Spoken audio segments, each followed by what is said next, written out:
Olá, meninos! Hoje a gente vai falar um pouquinho de braço e do cotovelo. Bom, primeiramente a gente precisa relembrar a região de membro superior como um todo, os segmentos que fazem parte desta região e as articulações. Então, num primeiro momento, nós temos aqui a chamada cintura escapular, que é justamente uma região de transição entre o esqueleto axial e o esqueleto apendicular superior. Esta região é chamada então de cintura escapular, porque é formada pela escápula e pela clavícula. Depois temos aqui a articulação do ombro e o primeiro segmento do membro superior, que é o braço. A articulação do cotovelo, o segundo segmento, que é o antebraço, e aí temos a articulação do punho e a região da mão, que é aí o último segmento. Então, hoje a gente vê a região do braço e a região do cotovelo. Bom, na região do braço, então, eu tenho a região, o osso chamado de húmero. Então, a porção, a epífise proximal do húmero contém algumas estruturas anatômicas que são importantes, entre elas a cabeça do húmero. Nós temos aqui a presença de dois colos, então um colo que fica mais próximo à cabeça, que é o colo anatômico, e depois temos aqui a região do colo cirúrgico. Quando eu visualizo uma vista superior da cabeça do húmero, então eu vejo aqui ainda a cabeça do húmero, o colo anatômico e agora aqui estruturas que são muito importantes, porque são origem e inserção de vários músculos. Então, uma delas é o tubérculo maior, o tubérculo menor e entre os tubérculos eu tenho um sulco, que portanto é chamado de sulco intertubercular. Lá na região distal do húmero, eu tenho algumas outras estruturas que são bem importantes. Então, a região, a superfície articular da região distal do húmero, da epífise distal, são os chamados côndilos, e o côndilo, na verdade, ele é a união de uma estrutura mais lateral, que é o capítulo, e a tróclea, que é uma estrutura mais medial. Então, quando a gente visualiza a região posterior, eu percebo que a tróclea, ela vem até essa região posterior, diferentemente do capítulo. Aqui temos duas pontas ósseas que são muito importantes também, são chamados epicôndilos, então epicôndilo medial, epicôndilo lateral. Temos aqui a chamada fossa radial e temos aqui a chamada fossa coronoidea. Na região posterior, eu tenho uma estrutura chamada de fossa do olecrano. Além disso, no cotovelo, eu tenho a presença das epífises proximais, tanto da una quanto do rádio. Então, a una a gente visualiza aqui na vista lateral e vista anterior. Então, eu tenho essa grande ponta óssea que é o olecrano e que é facilmente palpável na região posterior do cotovelo. Eu tenho esse U, né, que eu brinco com vocês, que é o U da una, que é a chamada incisura troclear. E a ponta da incisura é o que a gente chama de processo coronoide. Ainda temos aqui a incisura radial, que é o ponto de articulação com o rádio. E temos aqui uma crista na região lateral, que é a crista do músculo supinador. E o rádio, a cabeça do rádio, o colo do rádio e aqui esta região chamada de tuberosidade do rádio. Nós vamos ver hoje que o bíceps braquial, ele vem se inserir aqui nesta região chamada de tuberosidade do rádio. Então, por isso, ele é um músculo que auxilia, por exemplo, na supinação do antebraço. Bom, E aí, então, aqui agora a gente visualiza a região anterior, a vista anterior do cotovelo. Então, lembrar que o cotovelo é uma articulação formada por 3 ossos, portanto, é uma articulação composta do tipo sinovial gínglimo, e ela é composta, então, de uma articulação húmero-ulnar e uma articulação húmero-radial. Então, essas articulações, húmero-ulnar e húmero-radial, elas formam, então, essa estrutura maior que é o cotovelo. Bom, aqui a gente visualiza a vista posterior. Então, aqui, por exemplo, eu visualizo o olecrano da una, e quando a gente está com o cotovelo estendido, o olecrano ele vai se encaixar exatamente na fossa do olecrano. Aqui, a movimentação de cotovelo. Então, como ela é uma articulação sinovial gínglimo, a gente faz os movimentos de flexão e extensão. Então, aqui eu percebo o movimento de flexão, tanto na vista lateral quanto na vista medial. E da mesma maneira, o movimento de extensão, em que os ossos eles estão todos alinhados, né? E aí a gente também visualiza aqui vista lateral e vista medial. Como é que eu sei que é vista lateral e vista medial? Porque aqui, se eu estou visualizando o rádio em primeiro plano, é vista lateral, porque o rádio é um osso lateral do antebraço. E aqui, como eu visualizo a una no primeiro plano, então o que eu tenho aqui é uma vista medial. Por quê? Porque a una é o osso medial da região do antebraço.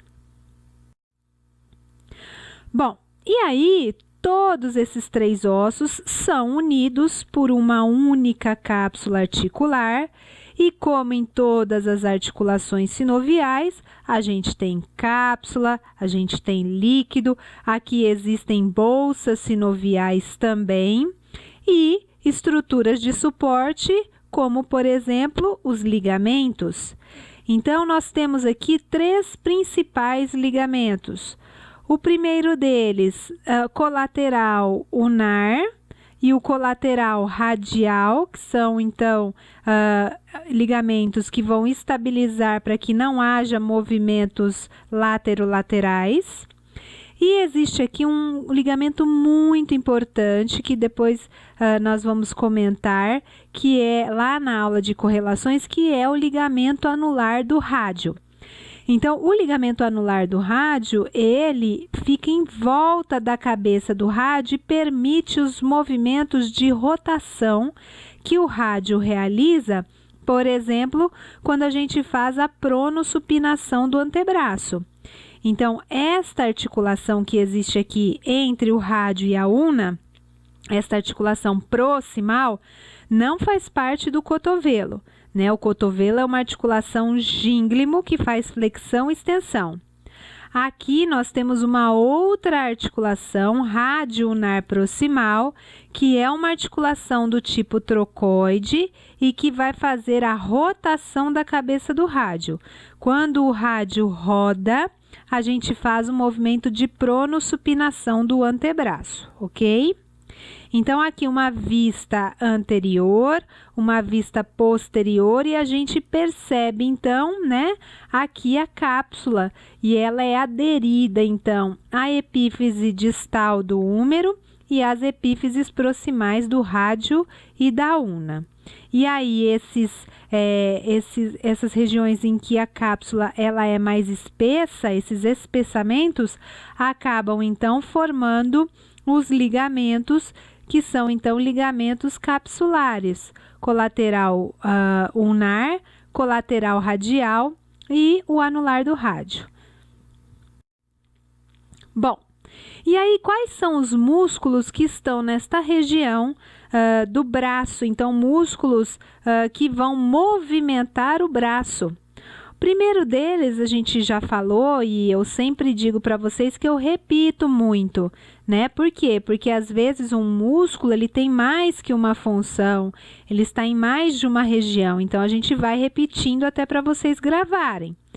Então, o primeiro deles aqui é o músculo chamado latíssimo do dorso, que vocês já conhecem. Então, ele vai lá para a região do sulco intertubercular, e quem faz esse mesmo trajeto e também vai para o sulco intertubercular é o redondo maior. Então, o redondo maior, ele na verdade, ele trabalha com o latíssimo do dorso. Por isso é que somente o redondo menor faz parte do manguito rotador. Então, o redondo menor, embora eles tenham esses nomes parecidos, eles têm funções diferentes. Aqui, a ação dos dois, tanto do latíssimo do dorso quanto do redondo menor, é a rotação interna da região do braço, a adução do braço e a extensão. Então, os dois aqui vão trabalhar juntos e o redondo menor vai trabalhar lá junto com o manguito rotador. Por falar nele, então, o manguito rotador, vamos lembrar que ele ajuda nos movimentos de rotação do braço e são 4 músculos que abraçam a articulação do ombro e que, portanto, então, tem ação na articulação do ombro e no braço. O mais anterior é o subescapular, o superior supraespinal e os dois posteriores, infraespinal e agora aqui novamente então o redondo menor. Então esses músculos também fazem parte e têm ação na região do braço. Aqui o deltoide, que vocês já conhecem também. Então, esse músculo que vem lá da região posterior, desde a espinha da escápula, dá a volta, vem até a região da clavícula. Ele vai se inserir aqui na tuberosidade deltoide do húmero. E a depender de qual é a porção que tem mais ação, eu vou ter diferentes possibilidades. Então, quando eu tenho a porção anterior agindo, eu vou ter flexão ou rotação interna do braço. Quando eu tenho a porção média agindo, eu tenho a abdução do braço. E quando eu tenho a porção mais posterior do deltoide agindo, eu vou ter a extensão do braço. Outro músculo, o peitoral maior. Então, o peitoral maior, ele é um músculo que age também no braço, porque a inserção dele é no tubérculo maior do húmero. E aí, aqui, cuidado com os nomes parecidos, porque o peitoral menor, a gente viu lá na aula de ombro, ele vai ter a inserção na escápula, então ele está relacionado com movimentos da escápula e não do braço, como é o caso do peitoral maior. Então, a ação é principalmente a adução do braço, então ele puxa, né, o braço aqui para a região mais medial, próxima ao plano mediano sagital. E ele ajuda principalmente essa porção aqui mais clavicular, essa porção que está mais próxima da clavícula, também ajuda no movimento de flexão do braço. Descendo mais um pouquinho, temos aqui um músculo muito conhecido, né? Que é o bíceps braquial. Então, como nós temos mais que um bíceps no corpo, o ideal é que a gente sempre diga nome e sobrenome, né? Vamos dizer assim. Então, é o bíceps. Qual bíceps? O bíceps que está no braço. Portanto, é o bíceps braquial. E aí, aqui, nós temos uma cabeça curta que vai até o processo coracoide.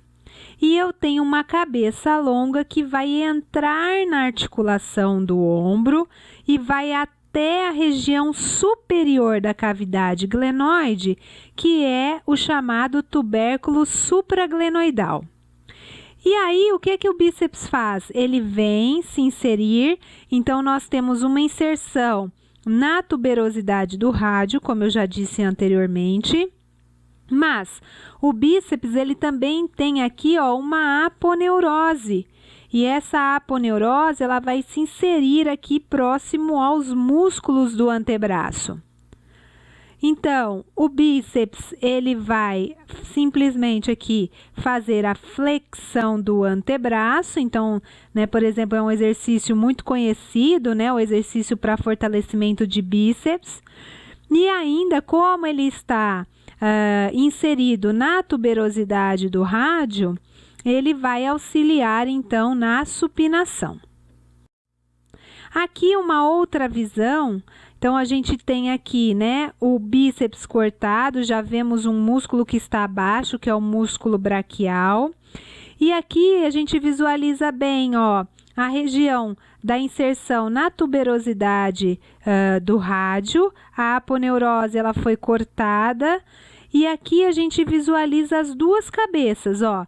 Então, a cabeça curta, que é a cabeça que para aqui no processo coracoide, e a cabeça longa, que vai entrar na articulação e vai até a região superior da cavidade glenoide, numa região chamada de tubérculo supraglenoidal. Interessante aqui, quando o tendão do bíceps ele passa no sulco intertubercular, existe aqui uma bainha tendínea, né, que melhora aqui e diminui o atrito desse tendão nesta região aqui, tá? Bom, ainda temos aqui, se eu retirar o bíceps, olha, as cabeças dele foram cortadas, eu visualizo dois músculos na região mais profunda. O primeiro deles é o chamado córaco braquial. Olha o nome. Córaco, porque sai do processo coracoide, braquial, porque ele vem até a região do úmero. E esse músculo, ele tem uma particularidade, ele tem um nervo, ó, que passa por dentro do ventre muscular, que é o nervo chamado de nervo músculo cutâneo. Ele é um nervo do plexo braquial, que faz parte do plexo braquial. E a ação desse músculo é ajudar na flexão do braço.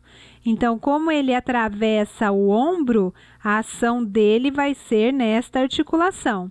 Então, olha só, esse processo coracoide, nós já vimos o peitoral menor, já vimos a cabeça curta do bíceps e agora vemos o córaco braquial, tudo saindo desta região aqui do processo coracoide.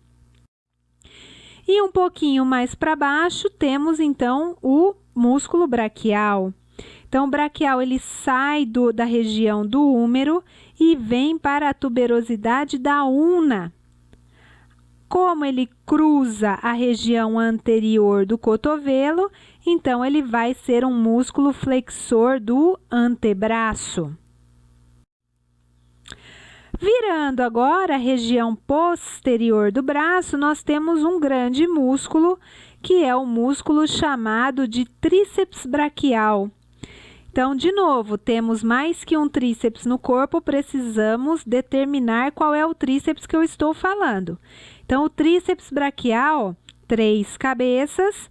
Então, nós temos a porção longa, que é esta porção aqui mais medial, que vai agora para o tubérculo infraglenoidal. Então, o bíceps braquial foi para o tubérculo supraglenoidal, acima da cavidade glenoide, e a cabeça longa ou porção longa do tríceps vai abaixo da cavidade glenoide, no tubérculo infraglenoidal. Temos aqui, ao lado da porção longa, a porção lateral. Então, essa porção lateral é importante porque ela sai aqui desta região da face posterior do úmero e ela está acima do nervo radial. Por que que eu estou falando isso?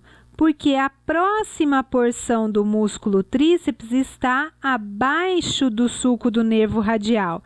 Então, o nervo radial é um outro nervo do plexo braquial, é um nervo que vocês vão ver que é o único nervo do plexo braquial que vem para a região extensora, para a região posterior do braço e do antebraço. Então, quando eu visualizo esta porção aqui lateral, ela está acima do nervo. E a porção medial está abaixo do nervo. Então, o nervo está passando exatamente aqui, ó. E é por isso que ele é o parâmetro. E aí, o tríceps, a inserção dele como um todo é a região do olecrano na una. E, portanto, ele faz a extensão do antebraço. Famoso músculo do tchauzinho, né, gente? Esse tríceps braquial. Aqui, ó, vamos visualizar uma figura mais limpa. Então, eu tenho aqui, olha só, a cabeça longa. A cabeça longa vem para o tubérculo infraglenoidal. A cabeça lateral, que está acima do nervo. Então, o nervo sai por aqui, ó, e vai passar. Então, ele sai acima do nervo. E aí, quando eu corto a porção lateral, eu visualizo a porção medial que sai abaixo do nervo. Então, o sulco está passando aqui, ó. O nervo estaria passando aqui, a lateral para cima e a medial para baixo. O último músculo que está aqui na região posterior do cotovelo, já quase no antebraço, né, praticamente entre o braço e o antebraço, ele tem um nome diferente, olha só, o nome é o ancônio. Então, o ancônio, ele sai do epicôndilo lateral, vai para a face lateral aqui do olecrano, e ele é um músculo, assim como o tríceps, extensor do antebraço. Então, ele ajuda o tríceps na sua função de extensão do antebraço, ok? Espero que tenham gostado e até a próxima!